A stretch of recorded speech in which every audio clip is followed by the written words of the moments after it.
Welcome to Life, Death, and the Law, presented by the law firm of Deason, Garner, and Hansen, hosted by attorneys Shawn Garner and Adam Hansen.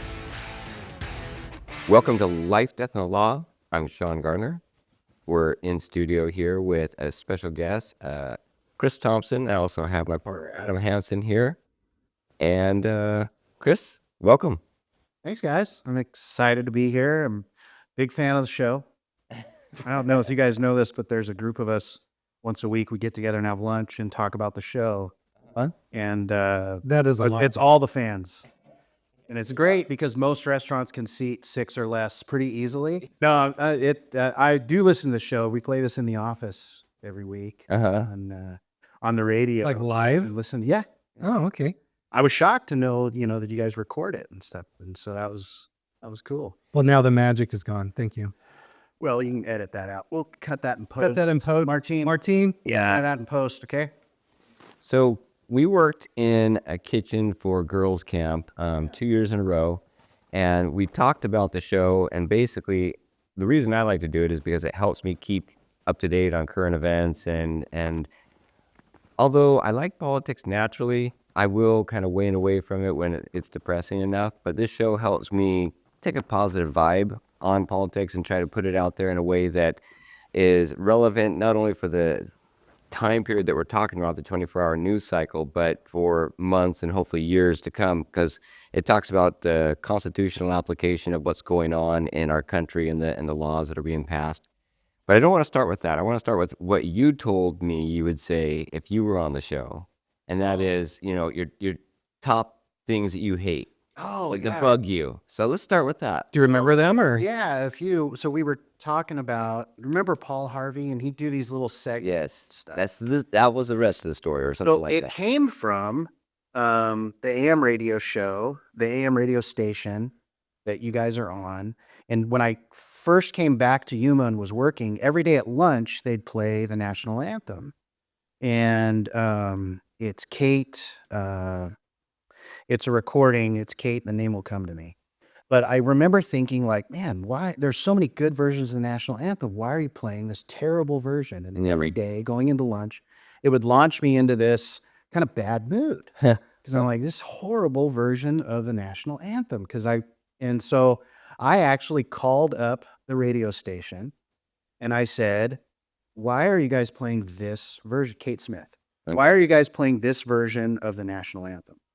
Because there's so many better ones. Have you heard Whitney Houston do it? This is before Chris Stapleton owned it. Oh, okay. But, and they said, and the radio DJ, he was very kind, and he educated this stupid kid and said Kate Smith would go and sing this national anthem. She was part of the USO tour, and she would go and sing this to the troops.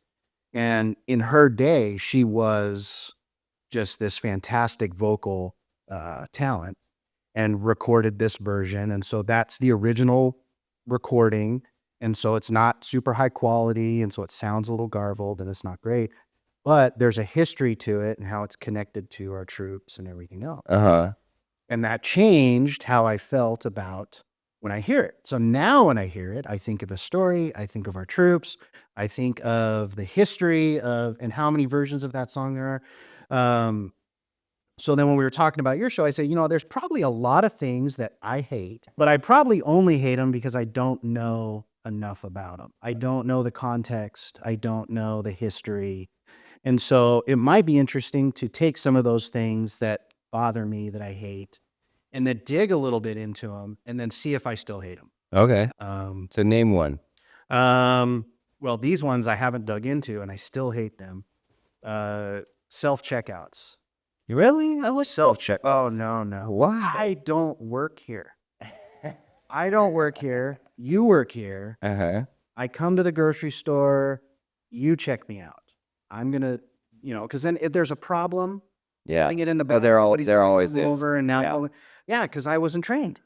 I don't know how to do that. I didn't go through orientation and do all that stuff. So I hate self-checkout. Okay. But I need to dig into, I'm sure there's an efficiency to it that the store is experiencing. Are some stores worse than others, like Walmart better than Home Depot or Lowe's?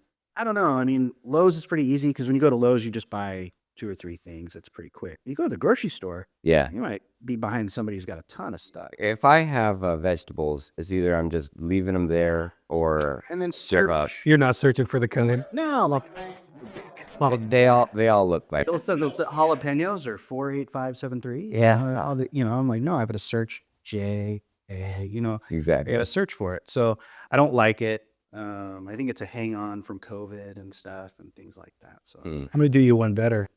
So in addition to that, it seems like when you check out, it always asks you, do you want to leave a tip? I'm like, why? There's my tip in here. yeah, well, if I can take 20% off my bill Yeah, right. as a tip to myself, I'll do that. But that ever since COVID, I feel like Good job checking myself out. The tipping's out of hand. The tipping. the tipping is out of control. When I go to a restaurant, for example, not even a restaurant, like a fast food place, Yeah.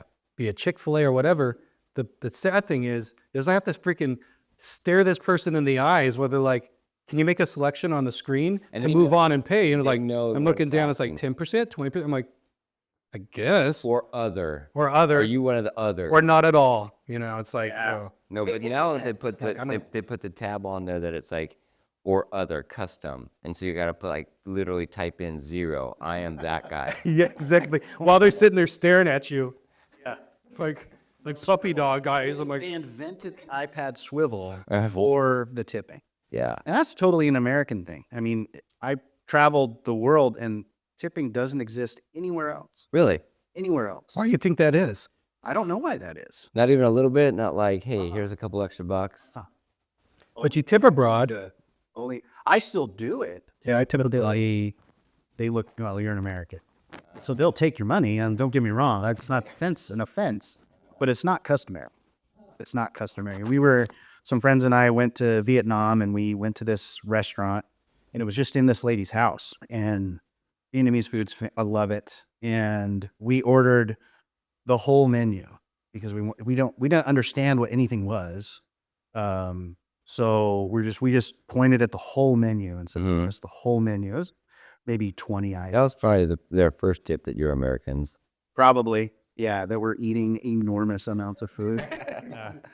It's all vegetables over there, so it's all good. And then they brought us the food. The bill for 3 guys to eat the entire menu was like $16 or something. So we left $40 or in equivalent Vietnamese dong. We left that on the table, as a tip. That's an unfortunate outing for a currency. Big dong. It's a big dong to leave. Yeah, no, we were throwing dongs around, and they might have to have an age rating on this, Martine. It's easy.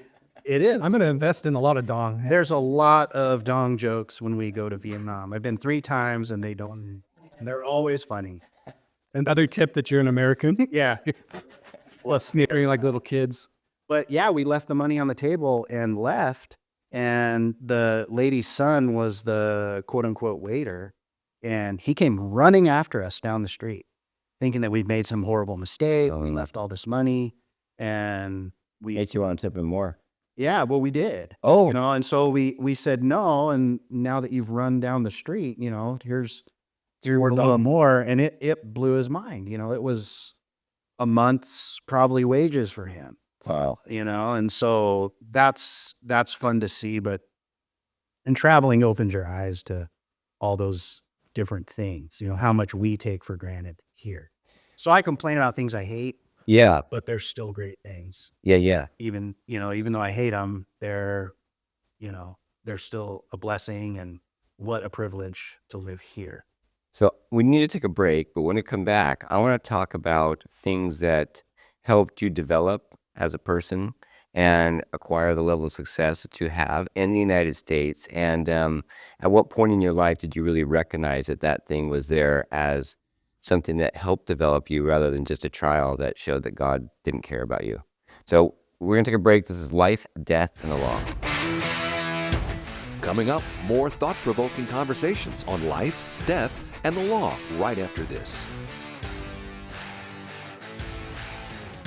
Hey, Yuma, Dave Ramsey here. If you listen to our show or know anything about us, then you know I only recommend products and services I trust and I believe in. That's why when it comes to protecting your assets and planning for your loved one's future, you've got to call my friends Shawn Garner and Adam Hansen at the law firm of Deason, Garner, and Hansen. I encourage you to take the first step and attend a free, no-pressure seminar and learn all of your options. The firm of Deason, Garner, and Hansen has been educating the Yuma community for over 40 years, and this is the only area of law that they practice. Shawn and Adam believe in giving free education to help people make smart decisions about their assets and help them leave a legacy for their family that they can be proud of. Schedule a free personal consultation today.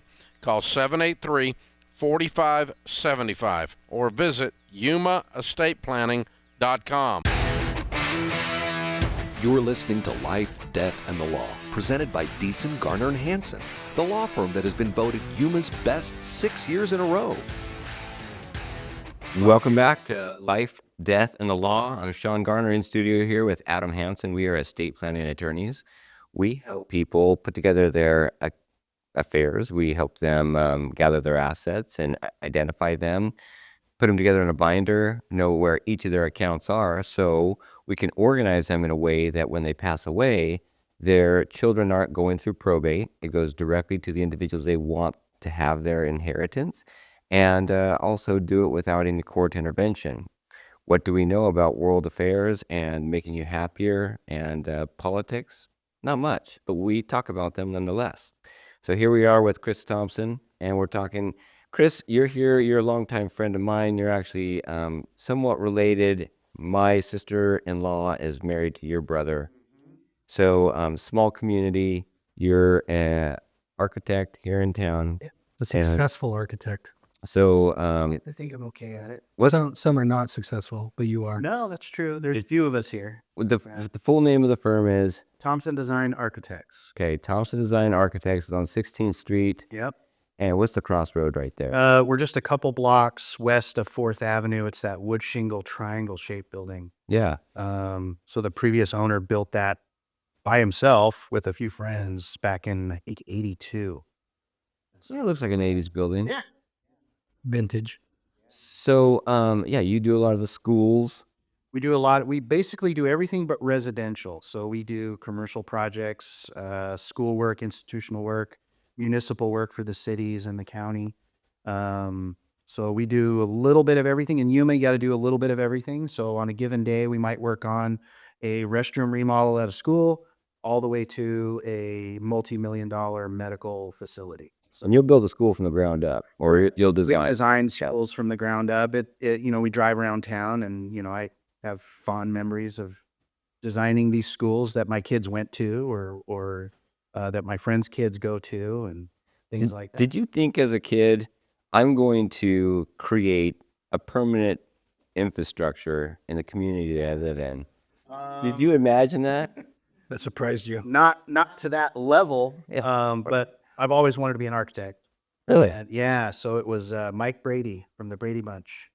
So wow. growing up, when we would stay home and watch, TV and things, I watched the Brady Bunch, and it was right before Gomer Pyle, and we would watch and Dukes of Hazzard. Those are good days. But I would watch Mike Brady, and he would sometimes work from home, and he had a drafting board, and he would draw, and I even at a young age, I knew what it took to live in Southern California with a family of 9 or however many there were, have a live-in maid and have this house. And then this guy has this really cool job where he gets to work at home, and sometimes they'd show him building a model, and I loved building models and things like that.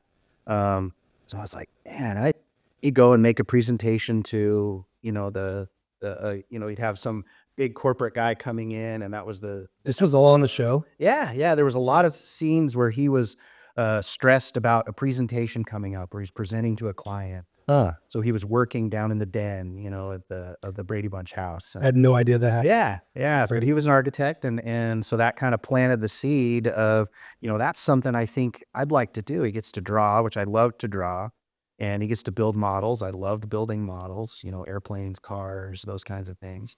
And then as I got further into the business, I realized that you get an opportunity to create something that starts as an idea, ends up as a sketch on a napkin, ends up as construction drawings, and ends up being built. And then you get to walk around in it, Yeah. experience it. And, as I travel and you think about the places you travel, the built environment is really what lasts and what sets the tone and character for Right. a place. And you look at the different civilizations around the world and you see the infrastructure that they have and the type of buildings that they have, like you say, the built structures.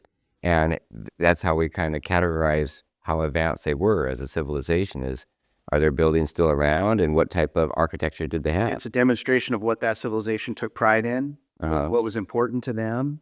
So if you think about that today, what's important to us? Some of our nicest buildings are government buildings. So what does that say?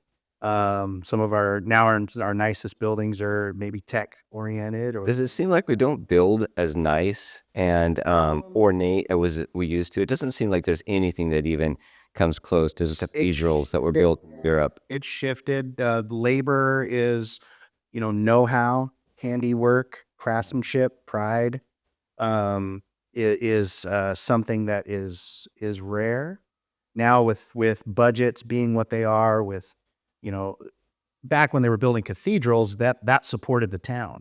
The town was full of masons. The town was full of woodworkers, and that's what they did. And so everybody kind of built those structures together. They were community structures, communal structures. And now it's budgets and timelines and investments and ROIs and things like that. So that forces you to build much more efficiently, which unfortunately means not as much effort into the woodwork and and those kinds of things. And not built to last. I mean, a building is Not built necessarily built to last, but it's one of the things. One of the things that I hate is when somebody has an opportunity to do a building and they don't do something. Not necessarily. Not that every building has to be some glorious, edifice, but to take an opportunity for a structure that's going to be here long after we're gone. Yeah. To take an opportunity like that and not add to the community fabric, not add to the streetscape in a positive way, I think is a real missed opportunity. And that makes me sad as an architect when you see that happen. Yeah. Where a building's completely driven by budget or completely driven by poor design or lack of care in the design. Yeah. The design doesn't cost. Just efficiency. It doesn't cost more. It's just creativity with the dollars that you have. We share the same faith. And in our church, we build what we call temples, right? I'm curious from your standpoint as a professional architect, what is your take on those? We talked about craftsmanship and things like that. Do you see craftsmanship when we build our temples? It's elevated, certainly. It's elevated and it's funny because when we go into the temples and they have open houses so the public can go in and see it, that's a lot of what people remember and comment on is the ornate crown moldings and the time that it took for that drywaller to sculpt that cove. And so when I'm in there, that's when I'm looking at the corners. I wondered about that. I'm looking at the baseboards. How did they meet the wall? And how does, the wainscoting like you have in here, what detail did they do at the top that I know took extra time and therefore extra money, but it adds to the spirit of the building. It simply does. And so a good building can emote a feeling and, as successful attorneys, what do you want to project to the community that says something about you? I'm a big believer that the experience starts, just when you get out of your car. It starts in the parking lot. So what does your landscaping look like? You care. It's obvious that you guys care. The flagpole, that flag says a lot about what you guys believe in. And so all of those little architectural elements add to your experience, your staff's experience, the public's experience as they drive by. And so all those things are important. And so when an opportunity like that goes unexplored, that's an opportunity missed. How do you get that from your clients? I mean, I feel like that's a lot for you as an architect to try and glean out of your clients. If you're going to sit down with somebody, because you kind of got to get to the ethos of what are they expecting, Yeah. and they don't even know. A lot of times You have to pull it out of them. Yeah. Like, what is it? What is interesting to them? What is their vision? Right. And that's hard. Like, you're almost a psychologist at a point. A little bit. Yeah. You're a lot. Some of it's salesmanship. You're definitely in a marketing mode. When you know what the building, when you have a feeling of what the building could be, and if the owner is not on the same page with you or same wavelength as you, that can lead to conflict in, well, that's not kind of what I had in mind. So I do take a lot of time with my clients in the early stages, getting to know kind of what they have in mind. If I was sitting down with you guys and we were designing a new legal office, what type of law do you practice? What's your clientele? What feeling do you want it to have when you walk in? Do you want it to be warm? Do you want it to be, modern and stark? Things, we'll ask owners to, send me pictures of buildings that speak to you. Just drive around or look on the internet, let's look at some pictures of things, and that's really helpful, because then you can start to get, okay, this person's contemporary minded, this person's traditionally minded, and so then you can work with that, because ultimately it's their building, it's not my building. Those days of the Frank Lloyd Wright architects where the client says, give me what you want, that's pretty rare. I've only had one client that said, give me what you want, and that was fantastic. It was a great project, and it led to other projects. But those days are gone pretty much, where the architect is seen as the creator and the artist, and the client goes to them for that. We compete in a market here where Yuma's probably 10 years, a decade behind architecturally. The architectural vocabulary, the buildings that are in Yuma are behind. So what I try to do is try to introduce, and so sometimes we're successful and we can make bigger moves on certain buildings. Certain clients are more open-minded to, I've never seen that before. Some people think that's uncomfortable. Well, I've never seen a building like that before. And you'll say, exactly. That's why I need that building. And then other clients will recoil from that a little bit. I want it to look like other buildings I've seen. And so you kind of walk that line. Sometimes it's difficult. Every client I work with, I try to get to know on some personal level, because we do commercial buildings, so they're gonna work in these buildings. But think about how much time you guys spend in your office, Right. versus at home. The office wins most of the time. So it needs to be a space that serves its function. It's a fantastic law office, but it also needs a space that you're comfortable in, because you're going to be in it for, 10, 12 hours a day or however long you work. And so it needs to be, and then it needs to serve that function as well as creating a spirit, so to speak, in the building. Yeah. Well, again, I want to get back to what it was in life that built the character that was required to achieve where you are now. We're going to take a break. We're going to come back and talk a little bit about that. This is Life, Death, and Law. Coming up, more thought-provoking conversations on life, death, and the law right after this. Are your affairs in order, or do you think your affairs are in order? I'm attorney Adam Hansen. Now is the time to stop procrastinating. In fact, we have a seminar coming up on December 6th at 2:30 in the afternoon at the Foothills Library. My partner, Shawn, Garner, and I will be sharing with you what you need to know to get your affairs in order, or what you need to know to update that planning. Time is of the essence. Stop procrastinating. We'll see you at the Foothills Library. Want to hear more Life, Death, and the Law? You can find it on Spotify, Apple Podcasts, and YouTube, or any other platform you listen to your podcasts. You're listening to Life, Death, and the Law, presented by Deason, Garner, and Hansen, the law firm that has been voted Yuma's best 6 years in a row. Welcome back to Life, Death, and Law. We're glad you're listening again. We've got Chris Thompson here. He's at least locally famous here in Yuma. You've got a lot of things going on. You're not only, your day job is a professional architect, and you're really awesome at that. But do you still have your taco truck? You know, COVID kind of took the steam out of our taco dreams. And so we haven't done it in a while, but we kicking around every time. But I do love to cook. I still love. And what's the name of it? It was Barbudo Bros Tacos. Yeah, because that's good stuff. we were all bearded at the time, and Barbudo is bearded in Spanish, and so we were Barbudo Bros Tacos, and we won the taco festival one year. And Really? yeah, it's a good time. We still have it all ready to gear up. It's just a matter of Pulling the switch. yeah. You guys are busy. Maybe one day we'll surprise you. The band is getting back together. Yeah, okay. Is this your announcement?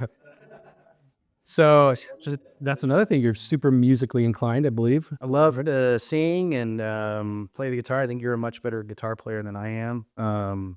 But yeah, I love music, singing, going to live music events is, it's one of my favorite things. But I just appreciate that. Songwriting is incredible. Being able to write lyrics and things like that is just. Like Taylor Swift, yes. I'm sure you're. Yeah. Her older stuff was better, but. Shawn was asking you earlier, back when you were younger, did you see yourself where you are today? And you surprised us by saying, yeah, actually, I did see myself because I grew up on this breaker bunch. I didn't guarantee success. She saw I knew what I wanted to be when I grew up. So you went to Cibola? No. So actually, my family, I grew up in Yuma. I was born in Florida. My family moved to Alabama. My brother was born. Then they moved to Arizona, I think Wickenburg first. And my dad was in banking and agri-lending. So he was in agricultural lending. So we kind of bounced around ag communities. And then he ended up in Yuma at Valley National Bank. Mm-hmm. They were over there on 4th Avenue and 24th Street. Yeah. And so he was there. And so that brought us to Yuma when I was little, maybe 4. And then we were in Yuma till about the 4th grade. And then my dad got a job with another bank in Tucson. Banking's a tough industry. Banking's a tough industry. I didn't really, I know how cutthroat it is. The average person may not understand. No, they think that bankers, like lawyers and architects, haven't made.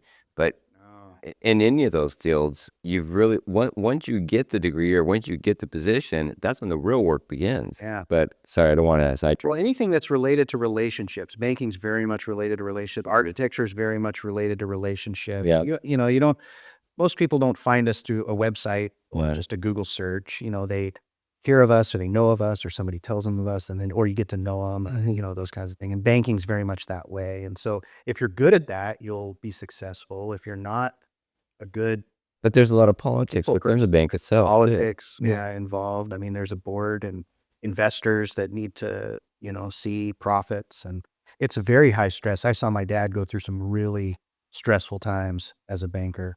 And then unfortunately to move up in banking, you typically have to jump banks. So banks will court you, but they're not really courting you. They're courting your relationships. Yeah. Your So business as correct. Yeah. So they want your contacts and Interesting. and so my dad was very successful. And so that says a lot to his, he took those relationships really seriously. I saw him go through a lot of stress, not necessarily for himself, but for his clients. When a loan wouldn't get approved, that he would have to, share that with them. And I remember several times where he just came home just completely deflated because he had to tell some rancher that, they couldn't get the loan that they wanted or something. So that was always, I was always witnessing that. So I knew I didn't want to go into banking. Yeah. But I think I got from my dad kind of that relationship.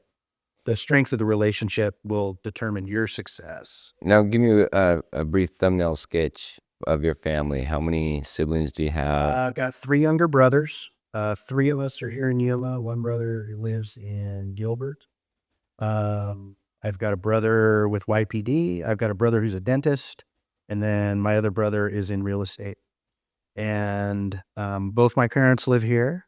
Fortunate to still have them, and they're still kicking and a lot of fun. We just took them on a cruise recently, the whole families, Uh-huh. for their 50th wedding anniversary. So my brothers and I got them a cruise, and we did that together about a month ago. That was a great time. But we're all pretty close, and the brotherly rivalry is very much alive, and so our brothers, we spend a lot of our time, digging at each other and things. Yeah. It's all in love, but yeah. And I know your family pretty well. I've met and had a good relationship with each of your brothers. They're all successful. What is it that you would say was a primary ingredient in your family that allowed for and generated that level of success? My parents put a big emphasis on education. They put a big emphasis on education. They put a big emphasis on, um, you know, th- if the brothers were fighting, that was not good, and we knew it wasn't good. So there was Fighting and just arguing, just arguing, or bickering, or like each wrestling. other. That was not, that was really frowned upon in our family. So I'm grateful for a mother that, she used a wooden spoon on us from time to time. You can't do that these days, but she did. And I think, as much as we hated seeing that wooden spoon come out, I mean, she'd carry that thing to Kmart, and it would all she had to do was lift it out of her purse. And we knew, that it was not beyond her to do it right there in the aisle, at the supermarket. Yeah. Olson's on 16th Street, when Olson's was there. Uh-huh. I remember the wooden spoon came out once or twice. So I love my mom. My mom is extremely caring, but she also understood that she was raising boys, that she wanted to be men. And so there was times where she had to remind us that So to behave. in your Tiger mother. Yeah. in your family's definition, what is a true man? Well, my mom would say, and because she has said many times, she's proud of us boys because of the families that we have, the wives we've chosen, how we've raised our children, that we provide. All four of her children have successful careers and provide for their families, and she sees how much we love our wives and our kids. And so I think for my mom, that would be a man, somebody that provides and cares and loves, but is also strong and a protector. That's so what my dad was. follows through with their commitment to their Correct. family. Yeah. And to the overarching specific role of being the protector and provider. Yeah, taking it seriously. It's your job as a husband and a father is a serious job, and you need to take it seriously. And that kind of echoed through even when we were little, with why we take education seriously and why we take behavior seriously. It's because she knew she was raising men, that we wouldn't be boys forever. Yeah. So, so I'm grateful for that. I saw how much my dad would put my mom number one over us. Mm-hmm. My mom was number one. And I remember my Did it ever hurt your feelings like, should be loved the best? well, I'm the one they love the best. Oh, okay. So you still were. Brothers, so I still win. But my dad, I remember him sitting us down. It was a day where all four of my brothers gave it to my mom, just both barrels all day long. We were probably home for summer or something. And so that's a house full of four boys. And my mom had just had it. And I remember my dad came home, he went upstairs, they met, we thought that's weird, that they're meeting in their bedroom before they, it's never good. Generals in the tent, Yeah, getting ready. exactly. So we're all in the kitchen, pretending to look up the stairs. And my dad came down and he sat us down and he said, "Boys, your mom is number one, and the rest of you are number two. And I will always treat your mom number one. So if you disrespect your mother, you will lose. I will always put her number one." And so we knew that, where we stood with my dad. Mm-hmm. And so and I'm grateful for that. Yeah, that's amazing. So what hardship did you not foresee in watching the Brady Bunch and his level of success that you encountered in your life that developed a level of character that you had to rely upon later on as that bedrock for the more difficult issues you'd have to confront as a professional or to young professional, I should say. Yeah, so life was pretty good. I was successful at school, went on scholarships, got a job with a great firm in Tucson, and then got a great opportunity to come here and head up a firm. And so everything is really good. My wife Edna, I loved her. She's from Yuma. She's been here her whole life, and and we have our two great daughters. So I was on my path to just what you would dream of, perfect family, perfect career. Things are going great. We're in this great town that, has so much to offer. And then my wife Edna got diagnosed with out of the blue with cancer.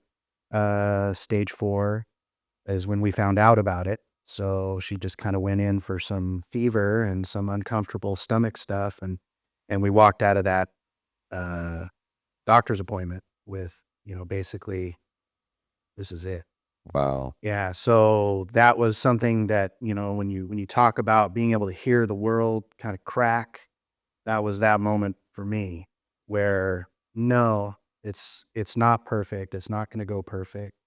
I always had a lot of optimism and faith that, there'd be some miracle, something was going to happen, because that's how my life had been, is if I worked hard enough, if I tried hard enough, things would work out. And so I kind of went in with that same mindset to this battle against this cancer.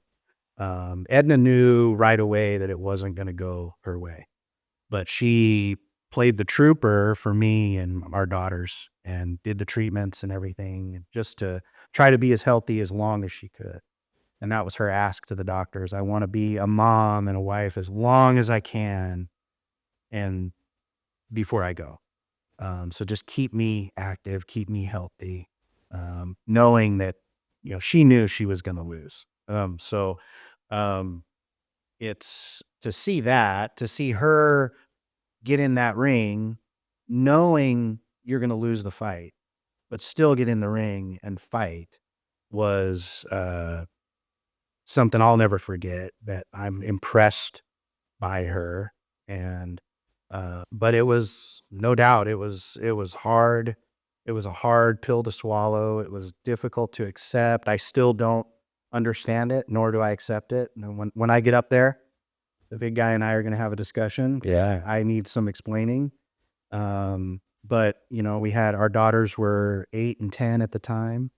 And so to lose their mom was real tough. But so what it did for me was I wanted to just do what you would do, what you would imagine you would do. I wanted to curl up in a ball. I wanted to jump in my truck and just drive away and never come back. But you can't. I've got my daughters, and so that forced me to reframe how I see my life, how I see where I'm putting emphasis on my life, what things are important. Do I need to spend all those hours at the office, or should I cut it short and come home and spend some time with my kids and my wife? And, those things that you think are really important aren't as important anymore when you get faced with that situation. So if I started to think about, what kind of life do I want to have with the life that I have left, and what kind of person do I want to be for my daughters? And so that has helped me to not give weight to things that don't deserve that much weight. We get caught up a lot in, you can't see the forest for the trees. Yeah. You're so worried about a certain situation that you forget all these other wonderful things that are right here. Right. And so so I try to always take a step back. It's one of the reasons I travel. It's one of the reasons I try to create great experiences for my daughters. Memories is really what I think are more important. And so I think as far how that's helped me with work is, I think it's, my daughters would say I'm a different person. I'm not as easily frustrated. It changed me going through that. And so those are things that translate to work in the sense that you can, a problem's not so bad. if there's a problem in your paperwork or your, things like that, it might be seem like a really big deal. Yeah. But it's not. It's just not. So when something goes wrong on the job site or a design doesn't quite come together, something that would have been just, a huge weight at the time, yeah, it's not so bad. Can be fixed. Yeah, it can be fixed. And Or does it matter? or it doesn't, it's not really that big a deal. So that's helped me.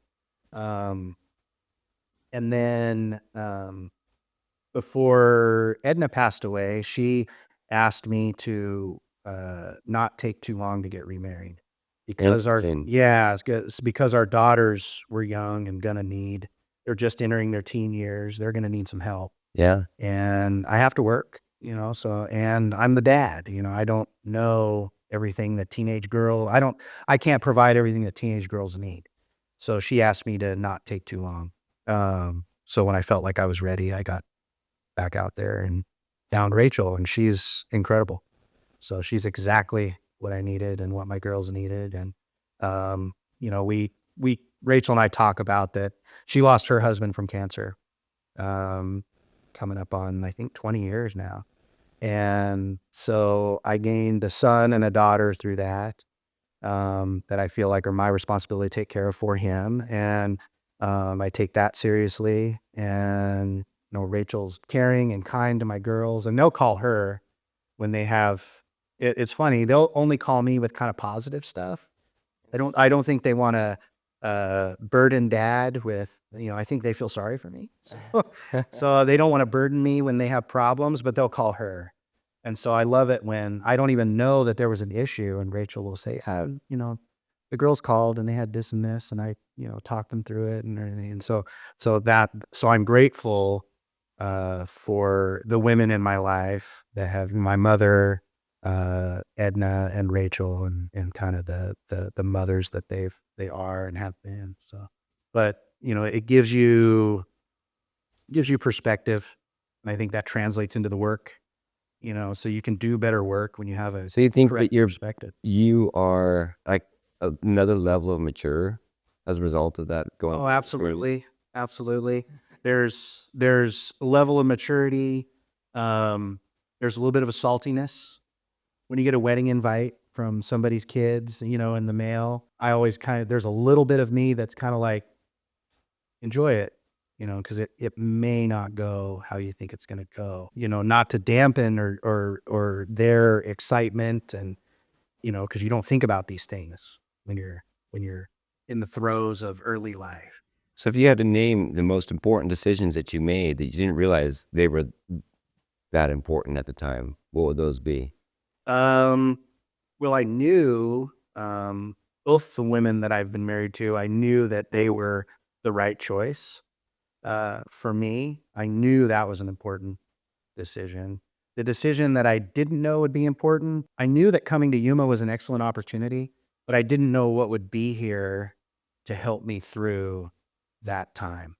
And it was family, it was friends, it was relationships. I didn't know how important it was for me to be in Yuma when Edna and I went through that. Did you find yourself, because you're a man of faith, did you find that fracturing? I find it interesting. I don't know if this is a theory that's actually true or not, but I've always had this theory: when a hard thing like that happens in a particular person's life, you have two options. You can either turn to God, or you really, you turn away. Yeah. You just kind of go the other way. And that's my theory. I don't know if that's true or not. What do you think about that? I used to think it was one or the other. And after going through it, I think it's both. And the best example I can give is when your kids are angry with you and you understand the anger and the anger's valid, but you still love them. And they know you still love them, even though they may be angry at you. And so I think that's where I find myself most of the time with my relationship with God, is he knows that I'm angry about that for me and my daughters, and that we had to go through that.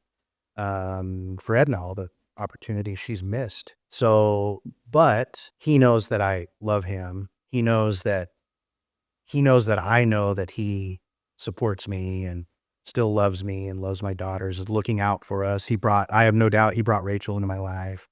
But it's complex and it varies. I think there's waves. There's times where you're angry, and there's times where you're Thankful.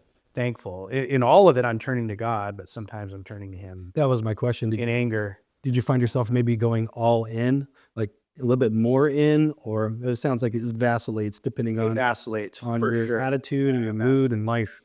But at the end, yeah, Talking to Him. that was my question. So at the end, as you go through those ups and downs, do you end up more up, closer to God, or is it status quo? I think it's strengthened my relationship with God. It's developed and added dimension to my relationship with God. That in the scriptures it talks about wrestling with God, Yeah, and that He wants that.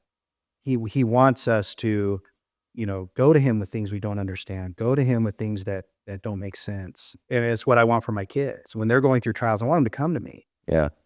Whether it's good or bad, I want them to come to me. And so He wants us to do that too. So when I'm angry, I go to Him and tell Him how angry I am, and when things are going great, I go to Him and tell Him how thankful I am, so but it's like you said, it's vacillated.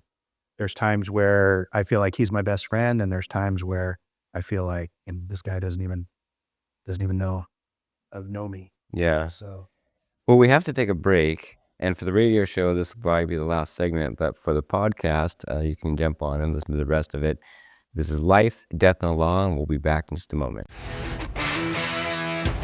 Coming up, more thought-provoking conversations on life, death, and the law right after this.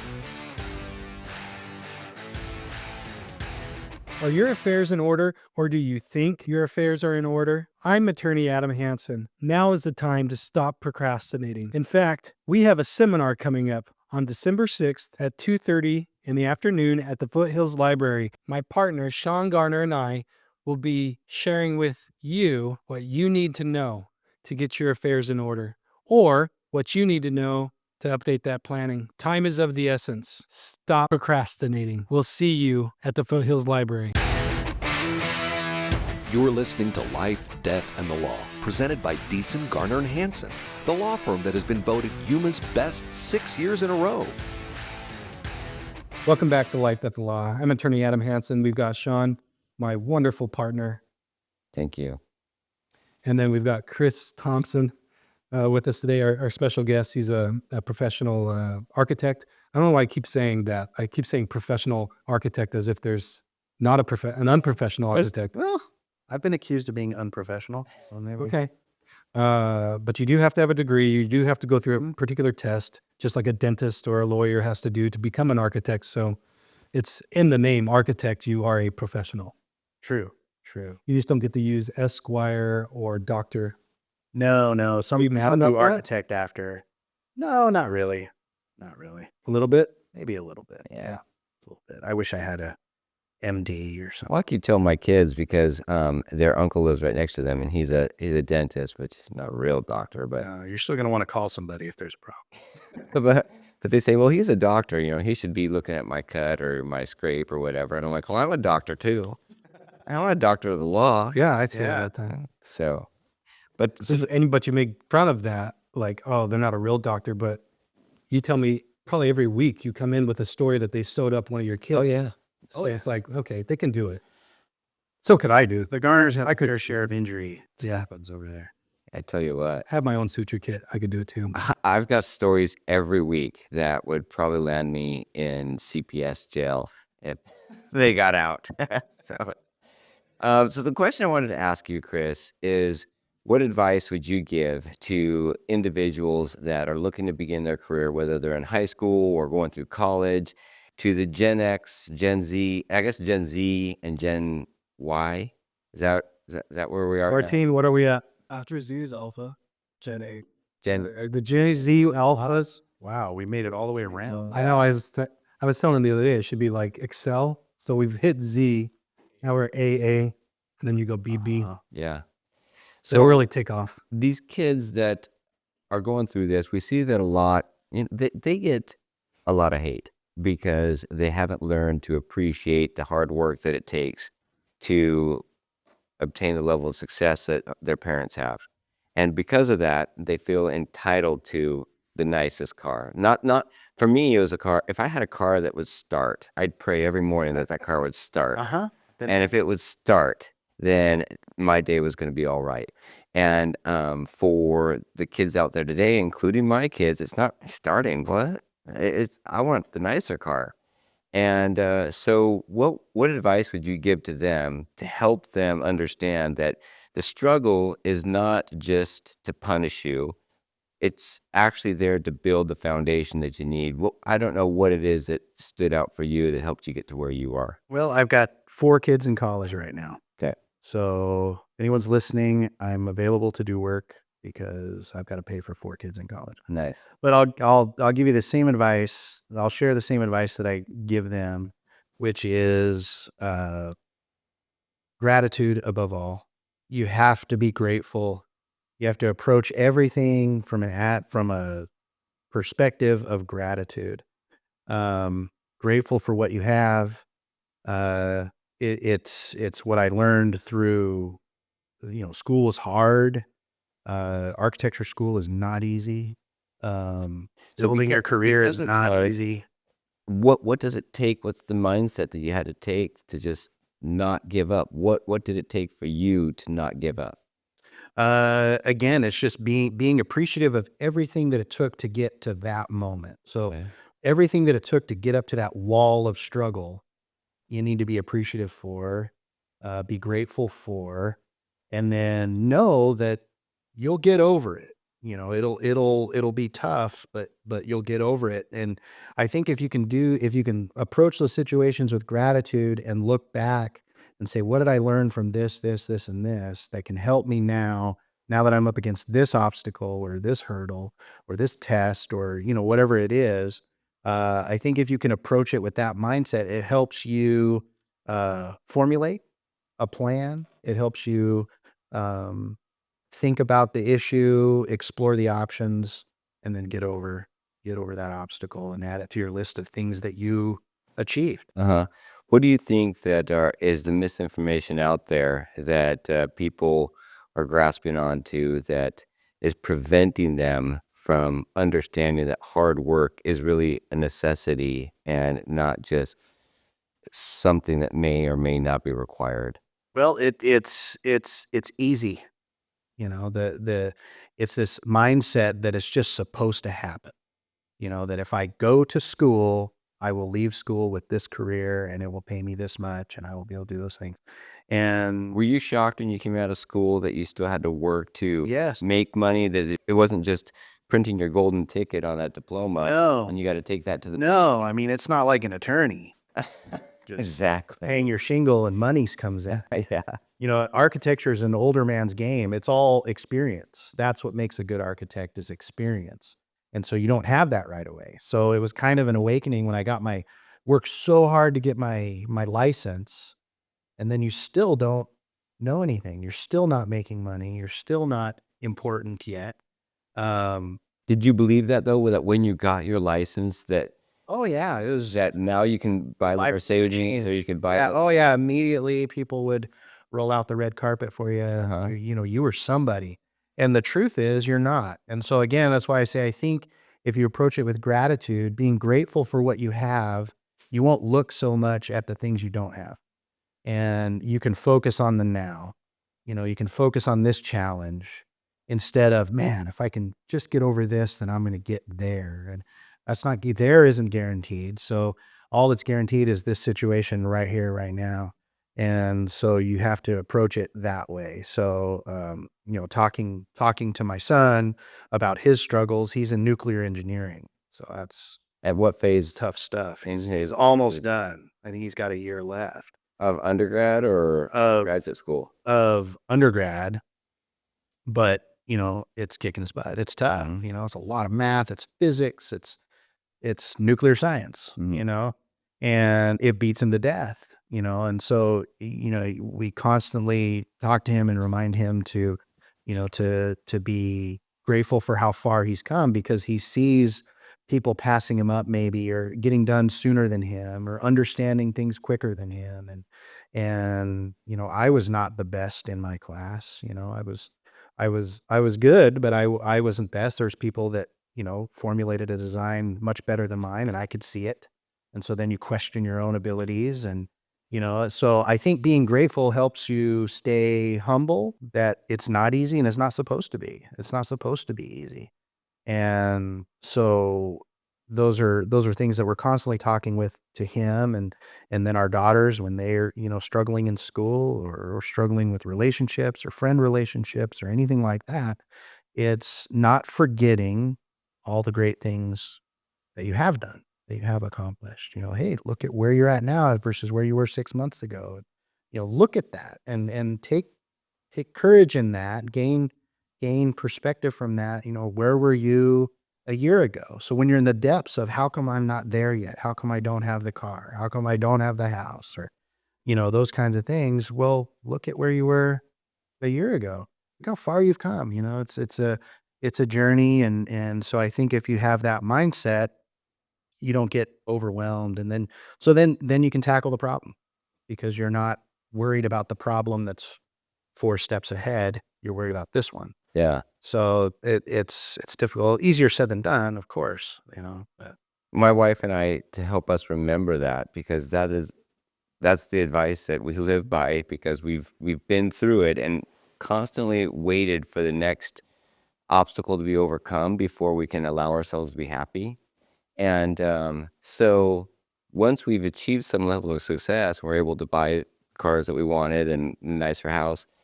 We keep telling ourselves, well, when we're able to get this, then we'll be happy.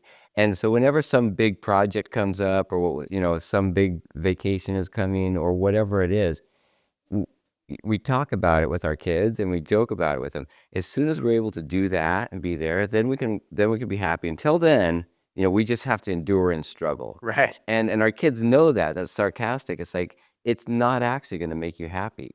You're either happy now, or you got to figure out a way to be happy, because that thing's going to come and go, and you'll find out you're the same person with the same attitude regardless. So if you can't figure out how to be happy in what you're doing, the now, then that's the bigger issue. Right. So I think a lot of it comes from, the cure for the attitude of entitlement is gratitude. The cure for, woe is me is gratitude. So you look back, like we say in the church, count your blessings. And if you actually do that, I think you'll find that you're way ahead. You're way further along than you think you are. Even if the money's not in the bank, and even if your degree isn't hanging on the wall, because it's not about those things. It's really the experience and the character that you build along the way, unless you have such a bad attitude that your character is terrible. Yeah. This might seem like a weird question. Sure. Did you play sports in high school? I did. So I played, all growing up, we played baseball. My family was baseball. That's right. Yeah, I remember that now. Played baseball. I was never good enough to, make the high school teams. Make your dad proud. Yeah, I did wrestle in high school. Yeah, make my dad proud. He's still disappointed in me to this day.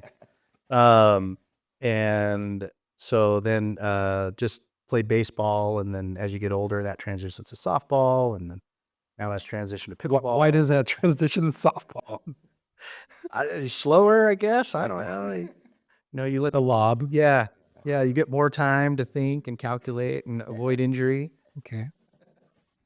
I was just curious because we had Jeff Cook on last week, and we're talking to people that we feel like have obtained a little bit of success. So you have a success story, and I'm just curious as to those that played some sort of sport growing up. I think I read a study. Okay, that's a lie. I don't read that much, but my wife read a study. She told me about it. She was talking about how wrestlers and UFC kids that do wrestling and UFC statistically end up pretty successful in life. And it's an interesting study that they've done over the course of time. And I don't think it's unique to UFC or I say UFC, MMA or wrestling or that kind of thing. I think that is a huge contributing factor, but I think it can be like baseball. It can be some sort of sport. I think again, these are just theories that I have that I'm thrusting upon you. Sorry, Dong came up again in my mind. It'll do that. It just pops in there ever since you said it. Yeah. Vietnam. Okay. So, but my theory is if you played some sort of organized competitive sport, that tends to form a little bit of who you are as you go on through your life. You know? Yeah, absolutely. So when you're meeting these challenges, like I'm going to go to U of A. You went to U of A, right? Sorry about that. No. Yeah, I'm a Sun Devil, but yeah, I know. I can barely read. Or a season Why you're in the little chair. That's right. But so you went to U of A, you got your degree there, and then you went on and you got your master's, right? No. So in architecture, it's a 5-year program, and then you come out with your architectural degree, and then you do 9 exams. You take over 3 years. Wow. And you have to work under an architect. You have to intern. Yep. That architect has to sign off on your experience. So it's a lot of it's a lot. Do you feel like organized sports helped you Oh, absolutely. as you look back? Yeah, absolutely. You know, as a father of daughters who weren't really interested in sports, it's hard to find a substitute for organized sports. Music. So our family did music. So I was in choirs. I was in the Tucson, Arizona Boys Chorus while I was playing baseball. And singing as a kid doesn't get cool until high school and college. So most people don't think it's cool to be in choirs, you know, when you're little. So it was, endured a lot of ridicule and things like that, So, and then on top of that, be redheaded and overweight. I mean, come on. Shocking that I'm even sitting here right now. But but organized sports, it's hard to find a substitute for that, to teach. We have the modern day Job in Fred the Lesser. How did you make it through? Yeah, right. So it's such a struggle You had a beard though at what? to be overweight and redheaded. 8 years old, you had that beard? Yeah, I was born with it. What is this thing? Right. It's an Ewok. But I've lost on the Ewok, lost all my hair to make up for it. My son has a beautiful head of hair, and I tell him all the time that he's not using it to his advantage. You walk into the room, it's, but a beard is the best way to say I'm in charge here. But the organized sports is fantastic for teaching character, how to deal with a loss, when you work so hard and are the better team and we should have won. And there's few substitutes when you're young for teaching those character building lessons. So yeah, we were always in baseball all growing up. And then I wrestled my freshman year of high school. You were a wrestler. Yeah. You were a good wrestler. I won one match, and you know how I won it? I won it because the kid's boxer shorts were hanging over his singlet, and he got disqualified after one round. And she gave him away, best. Yeah, but I took it in. A W's a W. Oh yeah, I still got it. That's right. Take him where you can get him. That's right. There was one kid, man, Travis. We were going into this tournament, and we're in the locker room. This is a high school, mind you. I think this is going to get inappropriate. Is this wrestling? Did you wrestle? Oh, yeah. I did. Is Yeah. this a locker room talk? All right. And so at this time, I was probably a sophomore. He's a senior. I'm looking up to this kid. He pretty good at wrestling. And he's just he pulls out this can of Pam. He's just bringing himself down with Pam. I'm like, what the heck? He's like, yeah, they can't hold on to me, man. I'm like, all right. That's cool. I think you guys both wrestle. You guys need decent Garner and Hansen singlets. Okay, so here's the deal. I just ordered wrestling shoes. I didn't tell you about this, Shawn. And knee pads. I guess kids these days don't wear knee pads. Did you wear knee pads? Definitely. Yeah, right? Yeah. Yeah, we did. So I told my oldest son Dominic, I ordered knee pads. I'm gonna come practice with you guys. He's like, did you ask the coach? I'm like, I don't need to ask the coach. You know who I am? He's like, why'd you order knee pads? I'm like, you don't have knee pads? He's like, no, don't wear knee pads. I'm like I'm a weirdo. You're jumping in there with their Yeah. singlet on. Welcome to getting old. I wish the wrestling, they do this off-season wrestling. It's called Who's Number One or something like that, where they wear just tight-fitting T-shirts and shorts, kind of like MMA. Compression stuff. Yeah. And it's that looks so much better than singlets. Can't we evolve past the singlet? I don't know. It's one of the reasons I didn't stick with wrestling. There's no like You're not getting any girls in a singlet. no. No, they're not. Yeah, I couldn't. Yeah, the singlet and me. Some of them are. Some of them are. Going back to the Vietnamese. Yeah, that's right. Let and see. Yeah, yeah. Some of them are. Those jokes never get old. You can go to them anytime, and they kill every time. Do that. They're cute. Yeah.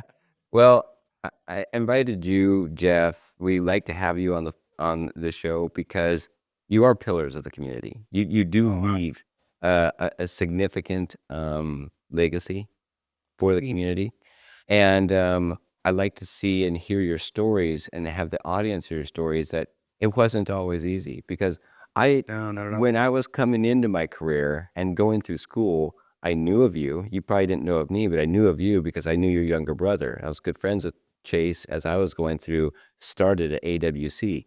And Jeff put on my braces when I started at AWC. And I looked at your careers and I said, that's what I want to aspire to. And then now I get to mingle with you a little bit more. And I remember thinking it was so easy for them and they achieved this level of success. And I was off here just working my butt off and didn't understand why I had to work so hard to get where you were because it seemed so easy for you.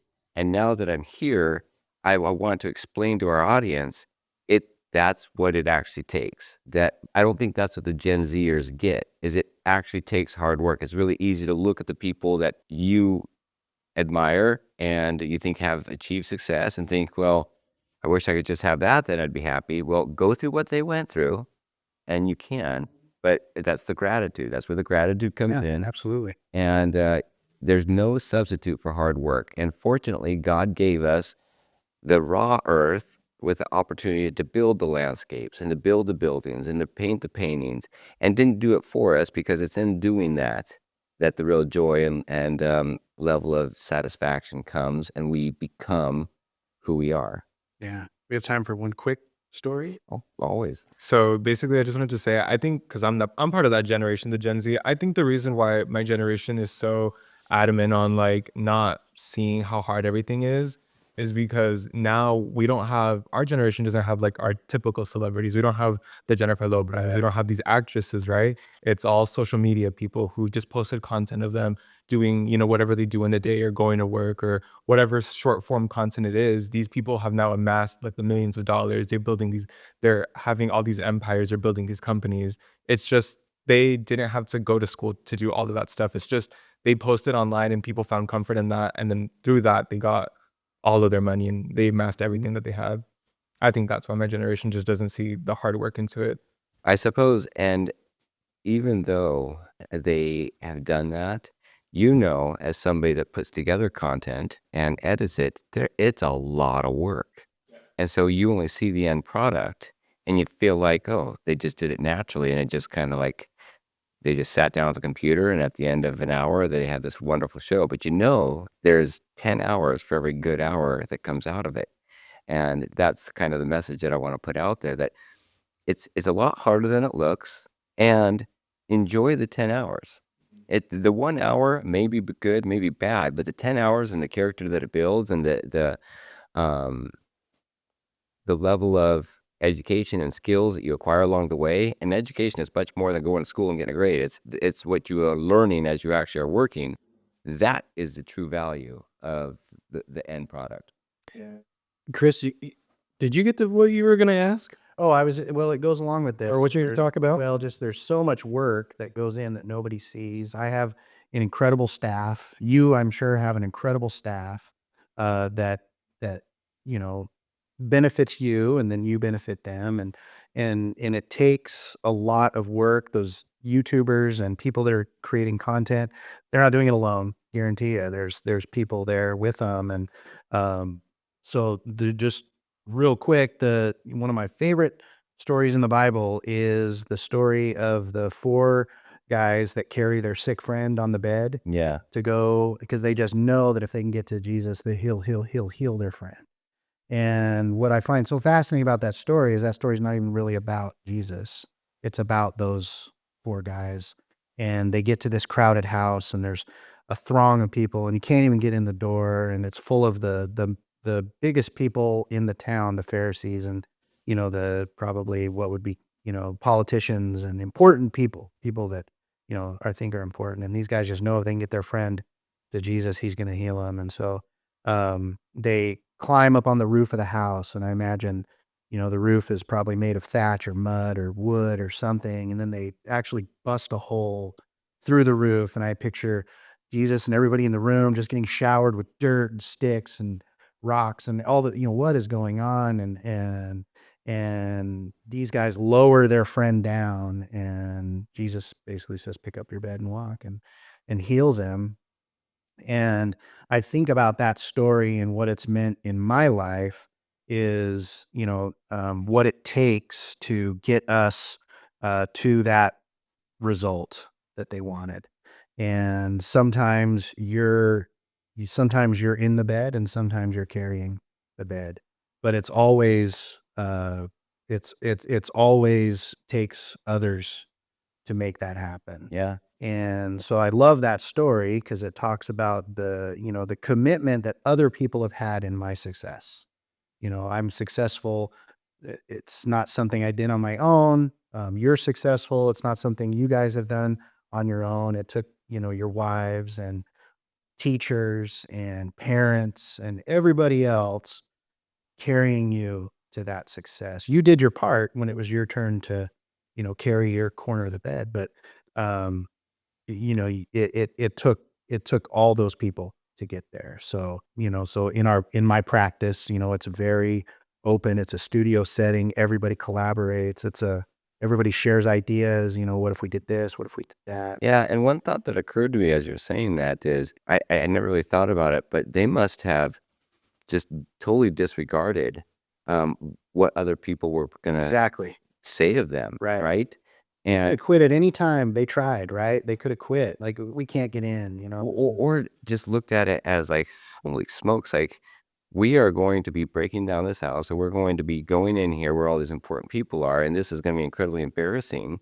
But they didn't focus on what other people No. thought. They focused on, this is a result that we can acquire for our friend, and we're going to do it. Yeah. And I think that's why social media is so harmful, is because there's so much out there of what other people think, as opposed to, doesn't matter. Well, and it appears so solitary. It's like it's a lot of me and mine and I, and there's very few. You're saying social media. Social media, yeah. There's very few that is that's group centric, or it's very look at me, and I think that's what's harmful about social media, is that it reflects a little bit of that selfishness that's in all of us. Mm-hmm.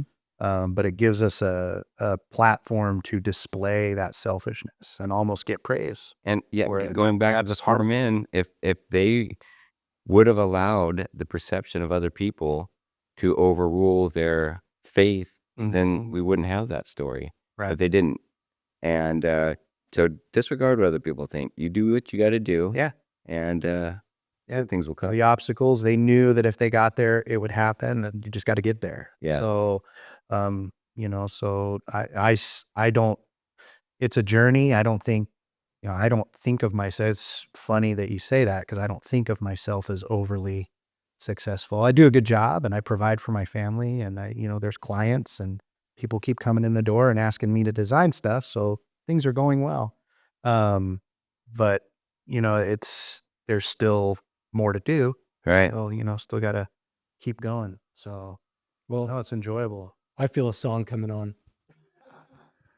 I brought my. You're gonna have to. I brought my favorite guitar today. Oh, no. You don't want to grace us with a. I can't ruin everything that's been shared today. We'll cut it in post. That's the just Cut in. Yeah, just cut in your favorite Chris Staples. We'll auto tune right now. We'll cut it in post. No, No, not today. no takers. Next time. Oh man. Next time. We got to save something. Save something. All right. Yeah. I was thinking, as we were talking, I'm thinking, now we need to have your brother on. Well, Chase. Kale, not so Chase is much. good. Attorneys and cops don't. It's like cats and dogs. Oh, yeah. Kale actually bailed me out just recently. Kale did? Yeah. Out of a tough situation. He was really there in a pinch. So I really appreciated that. Mm-hmm. You don't want to elaborate? Not on. No. He's got some fascinating stories. I'm sure he I'll tell does. you what, if I could choose a career, it would be that. A police officer? Yes, because Shawn's always been fascinated with that kind of stuff. yes, I was a probation officer, and my wife was always stressed, and we did have some, pretty sticky situations that we'd get into, but nothing like the police officers get into every day. So she got a glimpse of what it'd be like, and I had a good friend, Matt Pearson, that he went to. Matt. Yeah, he went into the Scottsdale PD and then became a detective, and was very successful in doing it. And I just looked at him, really admired what he did, was fascinated, and I wanted to do that. My wife was like, no. So I got stuck with this. Yeah, she said if you want to do that, you're carrying your own bed. That's right. Yeah, maybe we can get Chase on next time. Okay, well, that's all the time we have for today. This is Life, Death, and the Law. If you have questions or want to know more about something that was discussed today, please call the law firm of Deason, Garner, and Hansen at 928-783-4575 or visit yumaestateplanning.com. Are your affairs in order, or do you think your affairs are in order? I'm attorney Adam Hansen. Now is the time to stop procrastinating. In fact, we have a seminar coming up on December 6th at 2:30 in the afternoon at the Foothills Library. My partner, Shawn Garner, and I will be sharing with you what you need to know to get your affairs in order, or what you need to know to update that planning. Time is of the essence. Stop procrastinating. We'll see you at the Foothills Library.